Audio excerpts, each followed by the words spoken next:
Okay, I'm just gonna assume that this is okay. I need to be quiet, so I'm really hoping that this thing is picking me up. My husband is on a call in the other room, so do you know, I'm not gonna do my classic Michaela self and talk ridiculously loud. That's just not gonna happen today. I'm gonna try.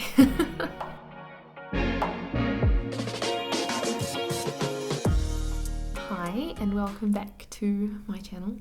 I'm Michaela. I'm a PhD student at the University of Tübingen in Germany, but I'm originally from New Zealand and I kind of just document my life here in Germany, what I'm doing through my PhD and how we're finding the transition to Germany. Yeah, kind of just do a mixture of stuff. I've gone for a more aesthetic background than last time. Last time I was sick, I was not doing well, and I was like, I'm just going to record this quick and then get on with the rest of my day, which involved, to be honest, sitting on the couch and watching a movie because I wasn't feeling great. Anyway, welcome to, shall we say, episode 2. It's not really episodes, but episode 2 of my chatty videos where I just want to talk about, I don't know, different things. They're a bit more like themed, a bit more of a discussion than just filming my daily life, which, like, obviously the reason I started YouTube was to film my daily life, but I also feel like there's certain things that I want to document and certain things that I feel like mark different eras of our time here in Germany, and so I thought I'd do this. That's kind of the reason for this.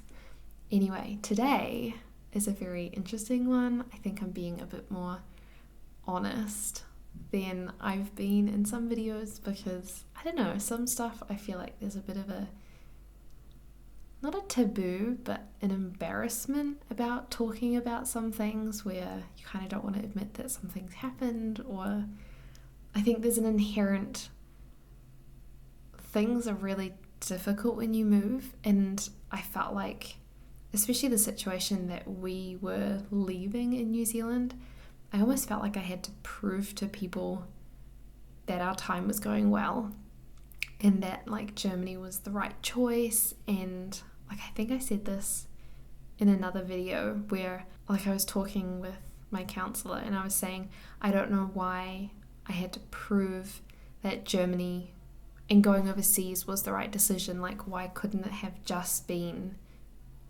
a decision that I made? And I think it's been a really long journey. Like, we've been here for over a year now, and I felt this whole time like I had to prove to people that I deserved to be here, or I don't know, like there's a lot of stuff wrapped up in that, and the fact that, like, I had some pretty awful teachers at high school who kind of, I don't know, don't think that you're ever going to go anywhere, and people who think that, like, I had somebody ask me once why I was bothering to do a master's when I'm just going to work an office job, that kind of thing.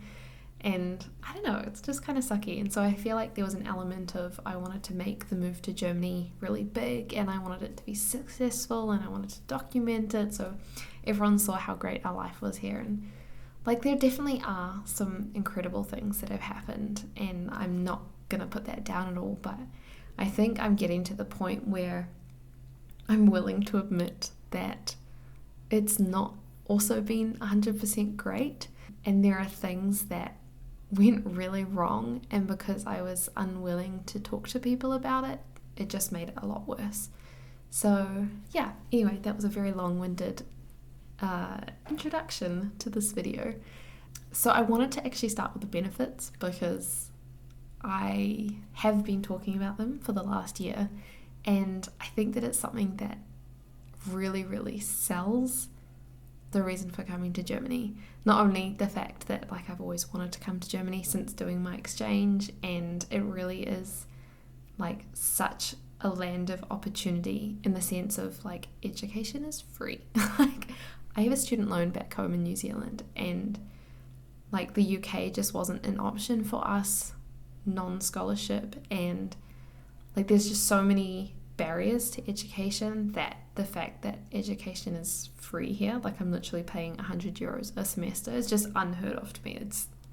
it's crazy that it can be that accessible, which is really cool. And that's definitely like a big positive. And I don't know, like the fact that you can travel so easily, like it actually shocks me sometimes when I think about the reality of we're 2 hours away from Switzerland and like 3 hours away from Paris, and we can get to so many different countries. Like I remember when we were looking at buying flights for New Zealand, and we were looking at which was the cheapest flight based on the country that we were flying out of, and that's never been an option for me. Like it's so crazy thinking that like we were looking at flying out of Paris and out of Luxembourg and out of Zurich, and we even looked at out of Amsterdam, we looked out of Vienna, Czech Republic, like everywhere surrounding Germany. We were looking at what was going to be the cheapest option. And it's just crazy to have those options, and the fact that I can be on a train and be in Venice tomorrow, like that just blows my mind. And I think it's really helped me put into perspective why so many New Zealanders never leave or never travel, or like obviously there's the expense side of it, but it's also just the time. Like the quickest you can get from New Zealand to Germany is 26 hours, and that's if you get a really, really good layover.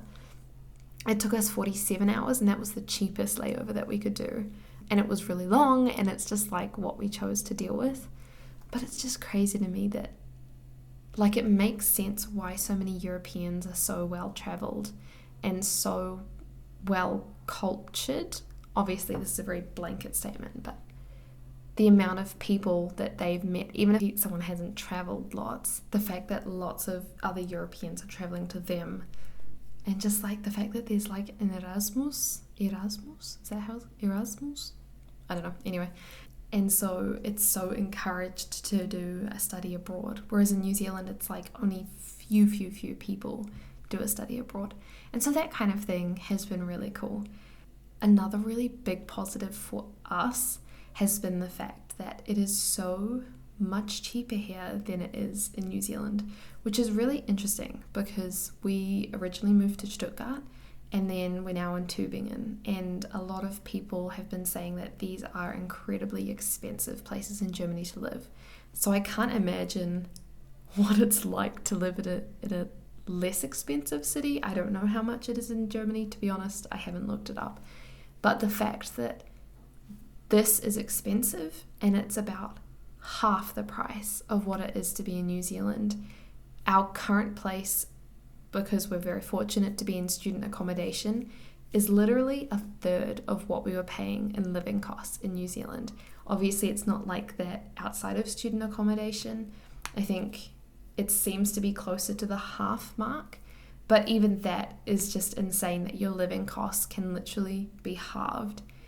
And obviously I'm employed in New Zealand, and I've talked about that a lot, that I'm still employed at the University of Auckland as a researcher, and so I'm still earning a New Zealand wage, and I can't really speak too much to a German wage.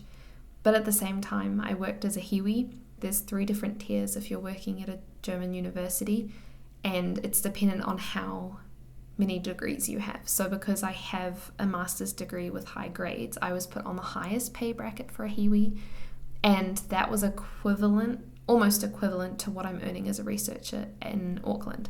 So even then, like what I'm being paid, obviously it's at a research institute, and so it might be different to a job outside of academia, but I'm still earning a lot of money compared to what I'm having to pay in living costs. And so that's been a really big thing for us, that obviously I stopped working full time and I'm not on scholarship at the moment, and so a lot of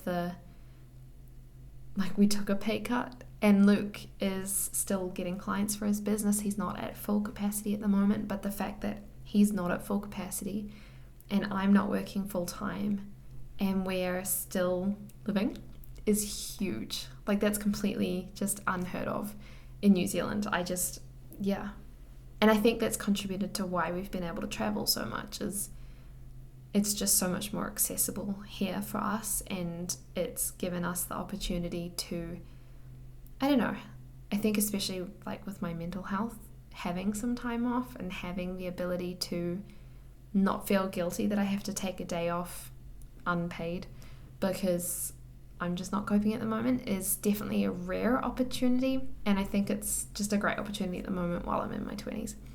Anyway, the cheap side of Germany is it's just something that I can't not be grateful for. It's been such a big part of why I'm so thankful to be here. And then I think there's just like the obvious, moving to Germany has just insanely grown me up. I think there's a lot of things that you just never have to deal with in your home country, and the fact that, yeah, I do feel a lot more cultured having been to different places and having the realization that I can't just ask somebody if they speak English and expect them to. I think that's something I've learned about New Zealand is, I remember in high school, like we would get foreign exchange students, and there was this really big push.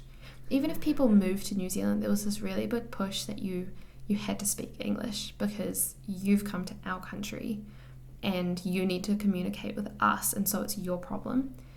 And I don't necessarily agree with this. I definitely think that if you're going to move there permanently, you should try, because I mean, day-to-day communication, it's just so important.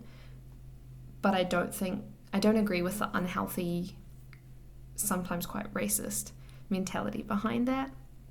And it's been really interesting coming here and like me trying to uphold that same standard and me really trying hard to speak German, and how gracious a lot of people have been and how lovely some people have been. And like we went to France, and I think there's this stereotype of don't speak French to the French because they'll just switch to English. And so like, I think I've talked about this before, but there was this one restaurant that we went to in Paris, and I was translating the menu to Luke. It was in French and I was translating it, and obviously when you do a French course, like food is one of the first things that you learn. And so the waiter came over and he's like, "Oh, do you speak French?" I'm like, "Oh, I'm learning at the moment. I'm not any good at all." And he's like, "Well, this is the place to better it. Like, why don't you just try it and I can help you with your pronunciation?" And I did the whole order in French, and it was so nice to have that, like, that encouragement and that opportunity to try it out. But there have also been times where like I'm going to do a whole separate video on the struggles of us trying to get our visa. But the fact that like the visa office in Stuttgart, nobody spoke English. You just had to know German. And I think there was a certain amount of, you just kind of had to suck it up and you just had to do it. And there are different circumstances that we've had where I've just had to deal with it because there is nobody else. Like our apartment situation, I've just had to push and push and push and push to find something because there's nobody else who's going to do this. And with bills, if I don't chase it up because somebody else, like my health insurance, hasn't contacted me about an update, that's just something that I have to do. And I think I don't want to say sheltered, but I think I had a very fortunate circumstance in New Zealand. And I think, I don't know, like, I had my family there, and if I was struggling with something, I'd go to my parents or I'd go to my siblings, or like I had people that I could go to. And moving to Germany, like we didn't know anyone when we first moved to Germany. And so I think there was a certain element of you just have to figure it out. And I think that's grown me up a lot and taught me a lot of, like, I don't know, resilience isn't quite the right word, but yeah, that kind of thing. So those have kind of been the positives. And it's just like a light overview thing, but I just really wanted to talk about some of the difficulties as well, because it's something I haven't really talked about a lot. And obviously the main one is the language barrier. I mean, I talked about that before where it really grew me up, but it's also just been really difficult. So it took us 8 months to get our visa. And I know I've said that before, and I'm going to go through the whole situation of it all. But it was really hard with our situation. I had to call and the phone lines are never very good, and so it's always cutting in and out, and it's really hard to hear the other person. But adding in a language barrier to that was really, really difficult. and going to appointments, especially going to like a doctor's appointment. Sometimes they just didn't speak any English and you just have to deal with it in German. And I totally get that. Like, I'm not expecting everyone here to know English, but it also is still difficult and I don't want to minimize that.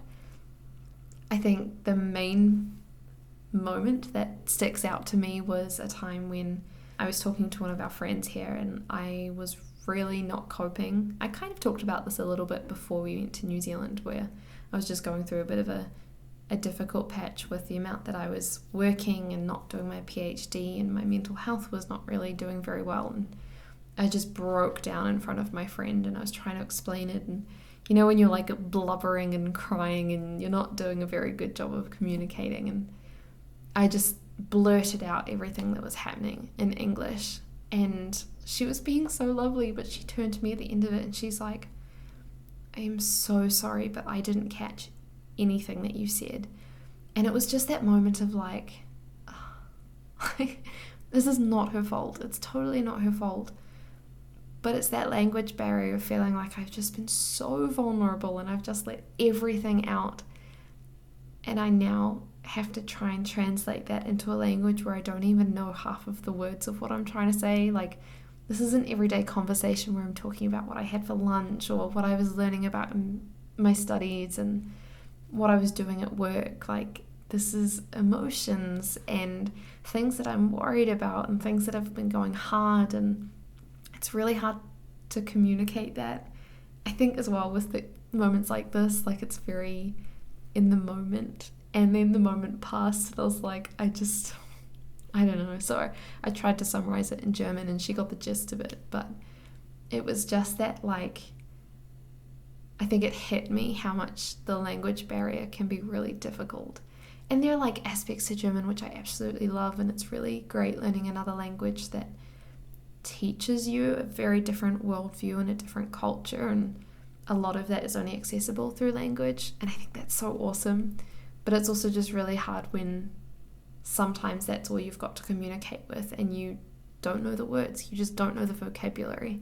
So that side of it has been a little bit difficult, and I think in line with that is the loneliness that's come with moving overseas. And I think I was in a bit of a difficult situation I felt like I couldn't legitimize my loneliness, which sounds really stupid, but before we moved overseas, a lot of people that I spoke to who'd done a PhD overseas says that it is one of the most exciting but also one of the loneliest moments that they've ever experienced, because you're moving overseas, you're doing this great thing, like you're doing a PhD, you're going to this incredible university, you've got all of these opportunities that you just don't have in New Zealand, but at the same time you don't know anyone, and even if you meet people, there's that certain level of, these people didn't know me back in New Zealand, they don't get my cultural jokes, or they don't understand certain things that are important to my culture. And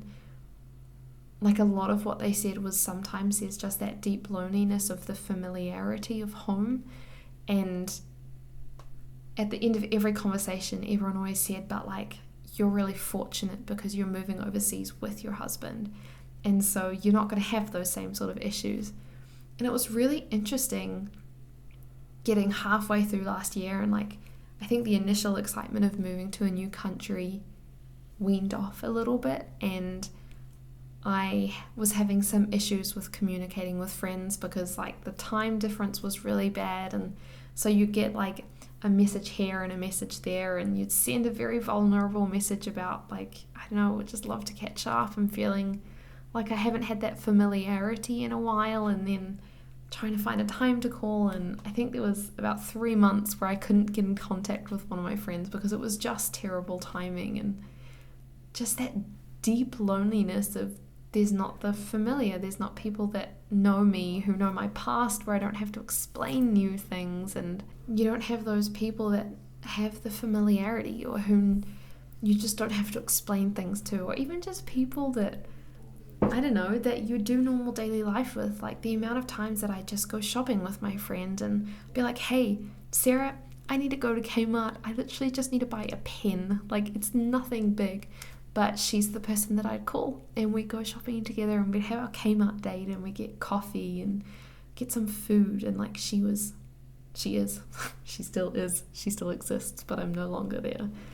Like she was my person, and realizing like, oh, I guess I have to go shopping by myself now, which is not a bad thing, but it was small moments like that where you connect with people. Like we used to work out tons together, and I don't have that workout person anymore, and people that you go walking with or walk the dog with, or I don't know, just small things where you have those interactions with people that you've known for so long. And I think it just hit me how lonely I was leading up to going to New Zealand, but how I felt like I couldn't legitimize that because everyone had told me I shouldn't be lonely because my husband is here. And like I definitely think that that's a part of it. It was so much easier moving somewhere with somebody where you get to ride the train with somebody or go traveling with somebody, and there's the safety in that, knowing that I'm not a woman traveling by myself, which is something I'm not very comfortable with. But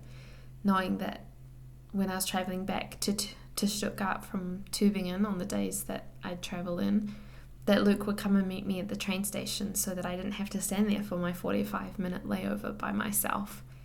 And there is definitely those benefits, but I also think there was a certain amount of loneliness of the familiar, and I think I've learned to accept that that's a thing, and that's part of it, and that's okay.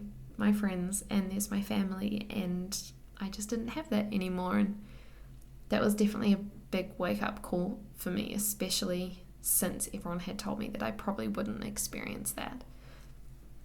And then there's just like, I don't know, the cultural differences between Germany and New Zealand, where everything has gone back to a paperwork system, for example, where I haven't had to deal with printed out stuff for a very long time. Like I am not the best at filing, and I have to admit that's totally my problem.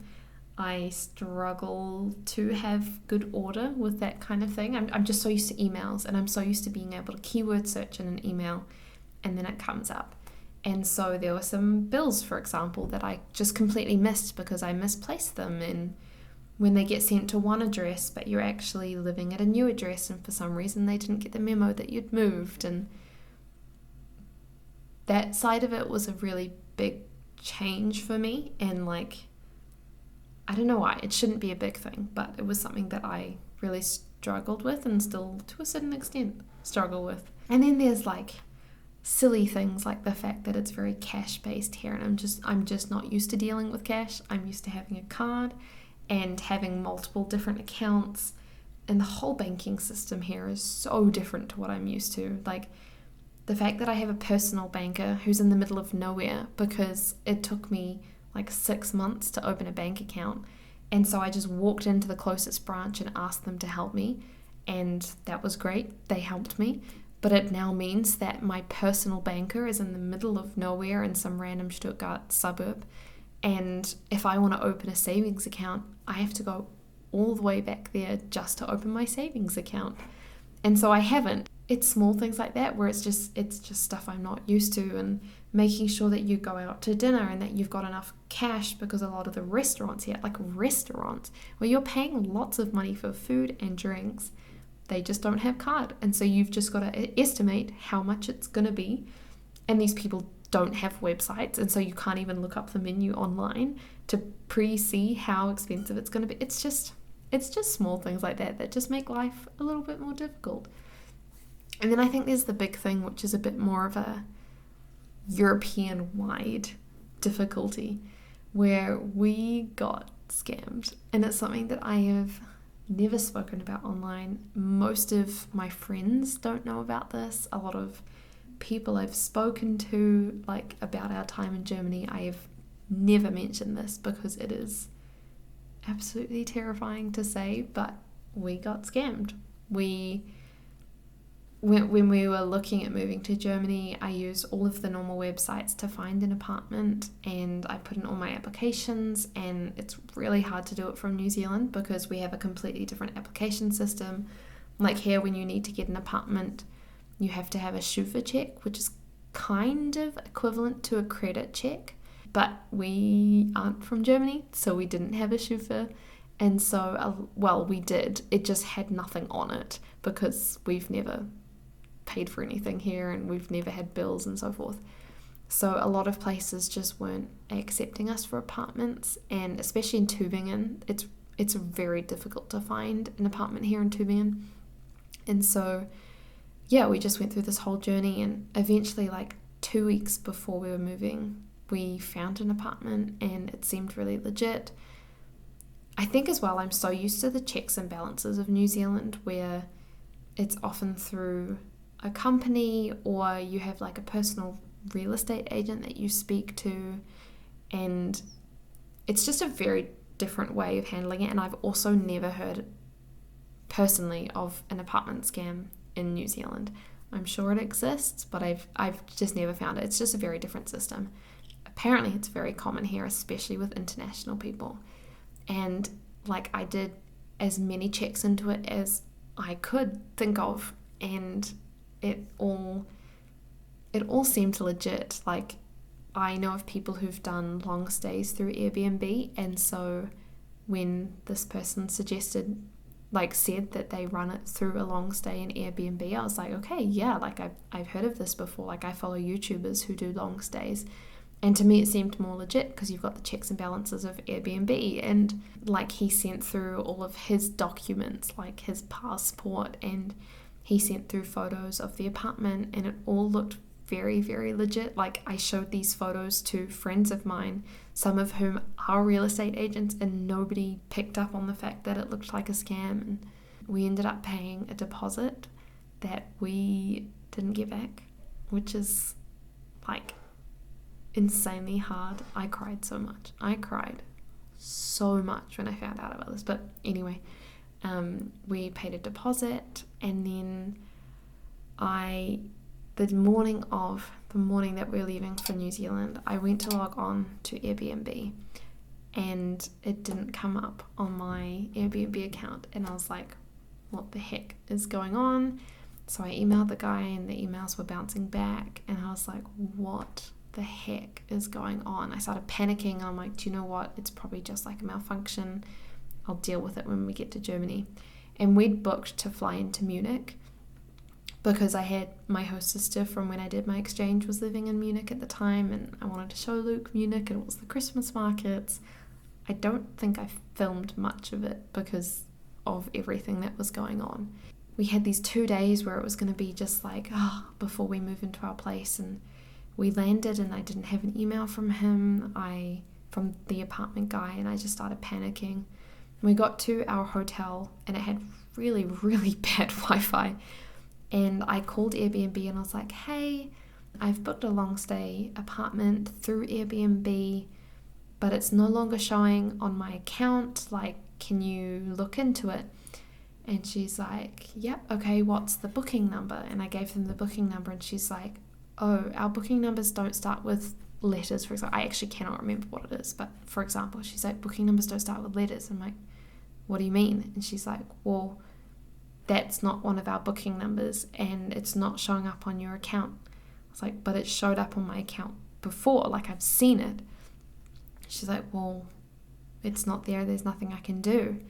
And I just burst out crying because it hit me that this was a scam. And I looked through my history, and like Luke looked through it as well, and the problem was that it was Airbnb.de something else. And because it had started with Airbnb.de, I hadn't thought to look at the extension. Like I never look at the extension of websites, and it all looked legit. And I logged into my account, and they'd even gone through and added, like, you know, on Airbnb when you book a place, it says things you should do in the area. It's like you should do this like hop on, hop off tour, and like go and do this guided walk in the forest nearby or whatever. And it had all of those things, and it just dawned on me like, oh my gosh, we've been scammed. And also, we are moving somewhere in 2 days and we have nowhere to go. We have all of our stuff. We're sitting in a hotel. We don't have lots and lots of money to burn on accommodation because hotels are so much more expensive than an apartment. And yet this is it. We have no other options. And it was terrifying. It was so terrifying. We ended up eventually getting in contact with an expat company that places new people in Germany into apartments, and they do the in between, they do the German side of it. Like, it was such a relief finding that company. I can find it. I think it was Wunderflats. Wunderflats, I think is what it was. And they specialize in placing you in places. And the closest they could get us to Tübingen was in northern Stuttgart, which was not ideal, but it was an apartment and it meant that we had somewhere to go. And so we found this, we booked it. It was quite cheap. It was warm rent, all included, in the sense of like you didn't have to pay your bills separately. It was all included in the apartment, I think because it's for expats or people moving to the country who haven't been able to organise anything while they've been away. And it was such a relief to find that, and that was the place that we were living in Stuttgart that you guys all saw. But it was so hard going through that process, knowing that there is nobody here that I can call right now. Like, it's the middle of my day, it's midnight in New Zealand, and even if I call people in New Zealand, there is nothing that they can do, literally nothing that they can do. And so it just, moving to a new country and knowing that it's all on you and there is nobody that can help you, it was really difficult, so difficult. And so that's like, I think one of the hardest things that's happened while we've been here in Germany is, I mean, besides the visa issue, but having no accommodation and no place to go, that was a really big wake-up call for us. And yeah, we spent most of our time in Munich staring at our computers trying to find accommodation last minute, which is notoriously difficult in Germany. And yeah, I'm just so grateful that we found this website that was able to place us within a few days. We ended up having to pay for a hotel for a few days in Stuttgart, just in the transition period while our contract got approved and everything. And like, I know we had complications with the apartment that we talked about in our moving out vlog, but at the same time, like, it was just such a miracle that we found something. And I'm so glad that we were able to find that and be approved for that, especially with all of the issues we'd had trying to find an apartment leading up to that. Anyway, that is the hardest thing about moving to Germany. And like, there are so many other things, but I think I've talked for long enough now. I've talked for so much longer than I intended to. So I'm going to end this here. But I really wanted to talk about this because I looked at YouTube videos of people who've moved to Germany, and I hadn't really seen many videos of the negative side of it, all the things that people have struggled with. There's another Kiwi YouTuber who talks about culture shock between New Zealand and Germany and that side of it. Whoa, sorry, the lighting just changed. But like, seeing her videos were really helpful. But seeing the actual like technicalities of moving and how hard it was, I haven't seen that many videos. So I wanted to do this in case somebody else is looking at moving to Germany and just wanted some, I don't know, a bit of a reality check of things that can go wrong and things that can be difficult, but also the positives, because it has been really great. And despite everything that went on, this was definitely the right place for us to move. And yeah, I'm still not on scholarship, but I'm also not really paying anything for a PhD, which is just insane. And the people that I'm meeting and the amount of scholars that I've met in my field and the opportunities that we've had, like, I'm going to Princeton in a week and a half. I wouldn't have this opportunity in my field in New Zealand, and I just feel so fortunate to be here. And yeah, it's really cool. So anyway, I need to stop waffling. I'm a waffler. I talk and I talk and I talk, and I just need to stop. So thank you for watching. I hope that you enjoyed this video, and I will see you with another video very soon.